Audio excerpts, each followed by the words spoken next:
In today's video, we take a look at a woman who claims that she has a secret talent for writing Hinge prompts, and this woman here who demands gas money from her date.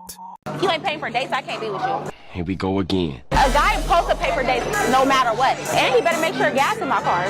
What? Oh, you're dating a trick or something? Because if I fill a bitch's gas and then she goes and another nigga, now I'm pissed. You know what I mean? But why you even thinking like that? What do you mean? See, I hope this camera keep going. You're a player. That's what it is. You gaslight men into saying, oh, you should pay for my gas just because you want to. You shouldn't even be thinking about what I do, and then you're going to go and f another nigga. I can't have that. If he's not picking me up, for one, and you telling me, meet you somewhere, let's do this, make sure gas is in my car. Baby, you got gas? Here's money for gas. The woman was too stunned to speak. How to be a trick 101. It ain't me.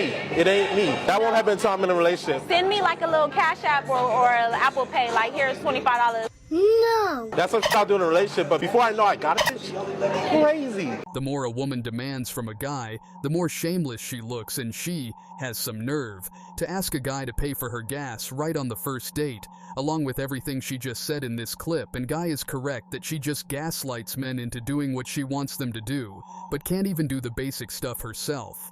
Cause most modern women lack any real life skills, but know how to do a lot of stupid internet stuff as shown in this clip here. So I'm not on Hinge anymore, but one of my secret talents is coming up with really good Hinge prompts, and I don't want that to go to waste, so I'm sharing it with you guys. This time I even downloaded the app, made it my Hinge prompt, left it for 3 days just to see if people would actually respond to it. And obviously I knew they would have because I know I'm funny and I know I'm witty, but I wanted the research to back it up. You're welcome. Life goal of mine: go on a date. I feel like the reason guys like this so much is because they see a prompt like this and it's something they can respond to. And it's the perfect time for them to say something funny and charming back. I know for a fact that these guys think it was a slam dunk of a response, but come on, it was obviously an alley-oop. I obviously set you up. Also, this is really great because you're already talking about going on a date and actually hanging out instead of talking for forever. Don't let my talents go to waste. Please use this prompt and tell me how it goes. I also don't watch any basketball, so I don't even know if my basketball analogy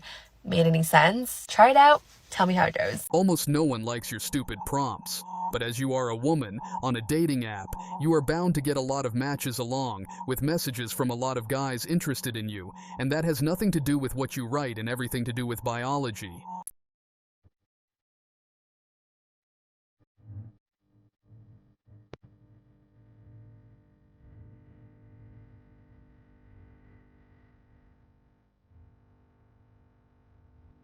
Just because you're a single mum, the person that you're now seeing or dealing with automatically thinks that you need saving for some reason. Like you're desperately looking for someone to be, you know, the partner, like to be to just slot yourself into the place of the father figure. Like, no.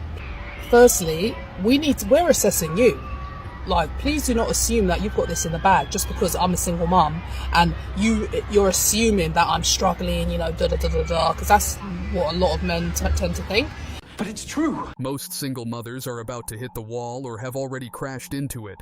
And if you think that as a single mother you are assessing men when it comes to relationships, then you are not only deluded, but foolish as well.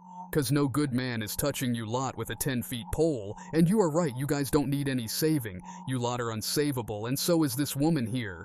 So to set the stage, it's February 9th, 2023. I'm 30 years old. Almost all of my friends are in long-term serious relationships or married or with kids, and I am feeling lonely. I've previously been really good about covering up this loneliness with work. I'm a surgery resident. I work 80 hours a week, so I don't often really have time to sit in that loneliness. But the past year, I changed to a research schedule where I work more normal 40-hour weeks, and it's been a lot more depressing for me. You see everybody's lives move forward. You have failed relationship after situationship after whatever, and you just wonder, is this time ever coming for me? And I don't really want to emphasize any of the cliches of it'll happen when you least expect it or be happy with yourself first. That shit did not help me. That made me infuriated at people that told me that. But okay, so February 9th, so I'm specifically sitting at the airport in Houston, and they make an announcement on the loudspeaker that $600 they're offering if you'll sit in the Houston airport for 6 hours. I was like, okay, sign me up. Then I immediately, while I'm waiting now for my 6-hour later flight, I look at where Southwest Airlines flies internationally, because I also like to fill my time and my loneliness with trips and traveling. So February 9th, I'm also now sitting at this airport, and I have this trip planned to go see my friend in New York the next week, and that's where my last situationship had just moved. And I remember being in the airport so anxious to text him that I'm going to New York and not knowing if he was going to want to see me or not. So I work up the courage to text him, and he says, like, yeah, like, let's grab dinner. So then literally 1 week later, I was in New York, I see him, and the rest of the weekend carries on. I reach out to him a few days later asking if he wants to do one more thing before I leave, and basically he just like shuts me down entirely. You are part of those women who try their best to act like they are normal by throwing themselves into their work or by employing different self-care routines, but deep down they are lonely and miserable, which in turn makes them jealous of their friends who are settled in their life and have a loving family around them. And I think to me, this is one of those things where you like create this future in your head because you're just so lonely and you're just looking to hook on to anything.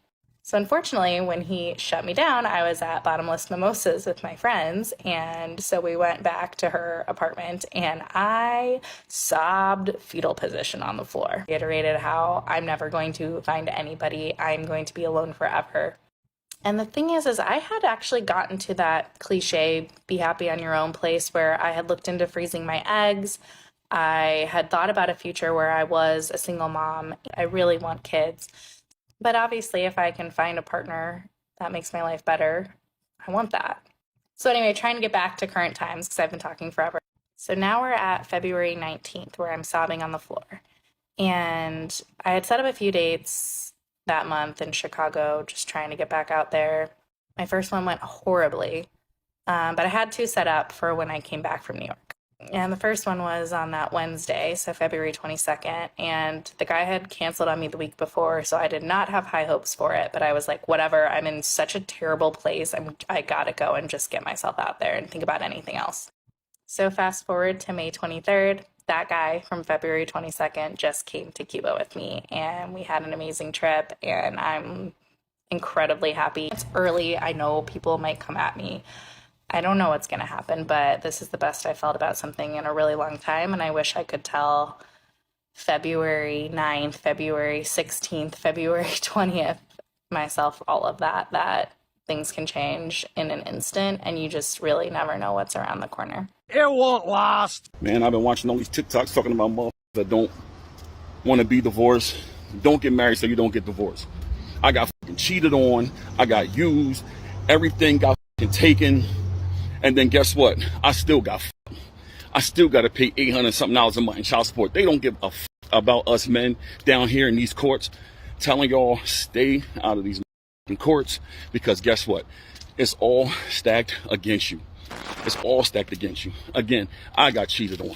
I got walked out on. I got everything taken from me. And guess what they said? They didn't give a fuck about none of that. All they cared about is how much money I made to this point, and they trying to take everything they fucking can from me. How the fuck is a man supposed to survive? They don't care about your fucking survival. They just want them to fucking survive. It's all bullshit. Fuck marriage.